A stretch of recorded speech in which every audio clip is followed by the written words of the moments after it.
Attention, ça va, il a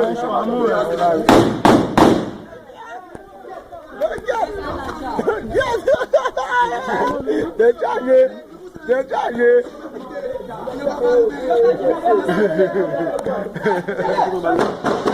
Non? Non, mal. Non, mon cher.